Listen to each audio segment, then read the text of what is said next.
Matapos po ang libing ni Pope Francis, itinakda na sa susunod na linggo ang Papal Conclave o ang pagpili sa susunod na Santo Papa.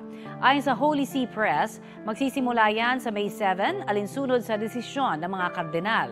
Sa ngayon, 252 ang kabuang bilang ng mga kardinal ng Simbahang Katolika.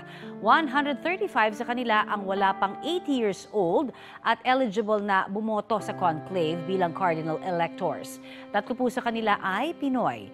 Pinakamaraming electors ang mula sa Italy, 17. Sinundan ng 10 mula sa Amerika at 7 naman mula sa Brazil. Kung pagbabasehan po ang rehiyon, mas diverse ng bahagya ang cardinal electors ngayon kumpara sa mga pumili ng Santo Papa noong 2013. Dumami ang electors mula sa South America, Africa, Asia at Oceania. May mga lugar ding first time na nagkaroon ng kardinal dahil sa appointment mula kay Pope Francis. 80% o 108 sa mga electors ay na-appoint sa panahon ng papacy ni Pope Francis. Walang katiyakan kung makadadalo silang lahat sa conclave. Para makapili ng susunod na Santo Papa, dapat makatanggap ng 2/3 vote mula sa mga present na electors.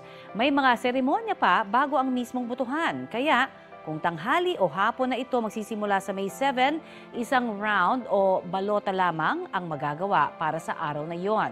Tig-2 round ng balota naman tuwing umaga at hapon sa mga susunod o kasunod na araw. Kung wala pa ring mapili makalipas ang 3 araw, pwede silang mamahinga para magdasal, mag-usap at magnilay. Walang katiyakan kung gaano katagal ang conclave. Pwede itong umabot ng ilang araw, buwan o maging taon. Aabangan lang ng buong mundo ang isang senyales.